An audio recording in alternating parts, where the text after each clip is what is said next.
So this is what a partisan witch hunt really looks like. In a demonstration of unbridled self-interest and bottomless bad faith, the Trump White House and its Republican minions in Congress are on the cusp of releasing a memo that purports to document the biggest political scandal since Watergate.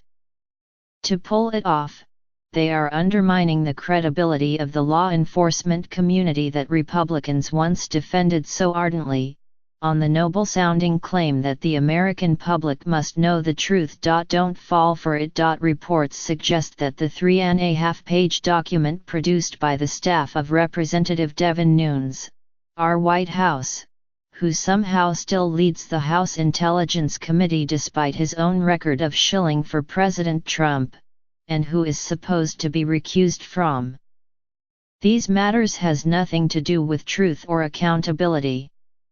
Rather, it appears to be misleading propaganda from people who are terrified by the Russia investigation and determined to derail it by any means necessary. Mr. Nunes's cut-and-paste job ostensibly shows that anti-Trump FBI investigators conspired to trick a federal intelligence court into granting them a warrant to spy on a former Trump campaign advisor, Carter Page, because of his Russian connections, in that way corrupting the entire Russia investigation from the start. How did the investigators manage this feat?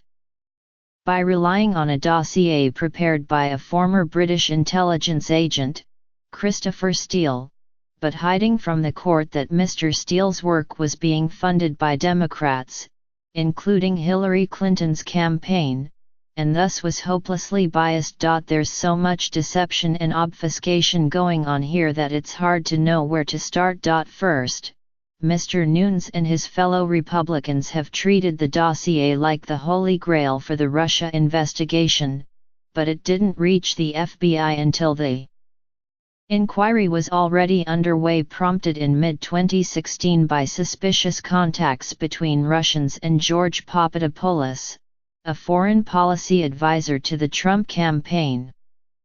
Mr. Papadopoulos has pleaded guilty to lying about those contacts and is now cooperating with the special counsel's investigation. Second, the FBI didn't zero in on Mr. Page for the hell of it.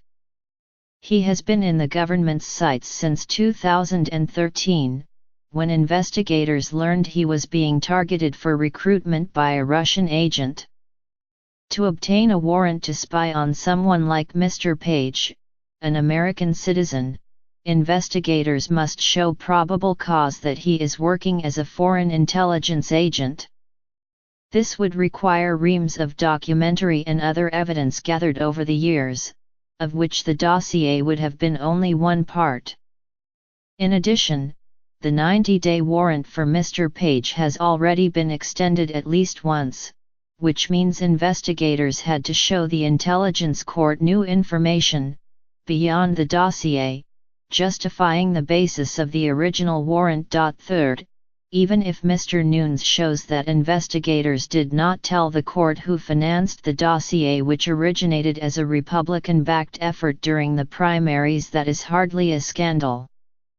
It's not clear that the court, in Mr. Page's case, relied on the dossier at all, but even if it did, courts rarely deny warrants on the grounds that an informant had some bias. They always assume some bias exists, as it frequently does, and then weigh the information in light of that assumption. Finally, the idea that investigators were out to fool a federal judge shows a profound ignorance of how the intelligence courts actually work, and of the degree of vetting that precedes every warrant application. As one former FBI agent explained, a conspiracy to obtain a warrant based on bad information would have required the involvement of at least a dozen agents and prosecutors, a corrupt or incompetent federal judge and the director of the FBI, all working in concert to undermine Donald Trump. You could call it all a wild-eyed conspiracy theory, only there's no real theory behind it.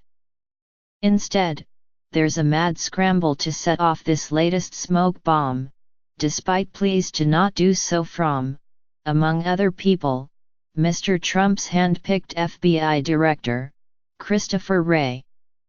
After Mr. Wray and Rod Rosenstein, the Deputy Attorney General, failed to persuade the President's Chief of Staff, John Kelly, to withhold the memo, the Bureau released a highly unusual statement expressing grave concerns about material omissions of fact that fundamentally impact the memo's accuracy. That Mr. Nunes and the other Republicans on the House Intelligence Committee are happy to disregard this appeal shows how far down the rabbit hole they've gone. Mr. Nunes hasn't even seen the classified documents underlying his memo, and has refused to show his work even to Republican senators. Is this the behavior of someone concerned with honesty, transparency, and good government? None of this is to say the FBI and the rest of the federal law enforcement apparatus should be immune from criticism or reform. They should be subject to regular oversight and searching scrutiny. But that isn't why Mr. Nunes is pushing his dishonest memo. As Senator Ron Wyden, Democrat of Oregon, wrote on Twitter on Wednesday, it's not that the government is always right or always wrong about secrecy. It's that Americans would be right to see this release as proof that selective classification is used more often to deceive them than to protect them. It would be nice to treat Mr. Trump, Mr. Nunes, and their cohort as the junior high school pranksters they resemble, but what they're doing cynically undermining the nation's trust in law enforcement, fostering an environment of permanent suspicion and subterfuge is far more dangerous. The question is whether there are any adults left in the GOP. The evidence so far is not encouraging, notwithstanding a sporadic furrowed brow in the Senate. At some level, one hopes, a sense of shame and responsibility to the Republic will finally kick in. But that, too, is unlikely. Republicans from the top on down have made it clear, expressly or otherwise, that this is all about winning the political fight directly in front of them, the consequences and the rest of America be damned.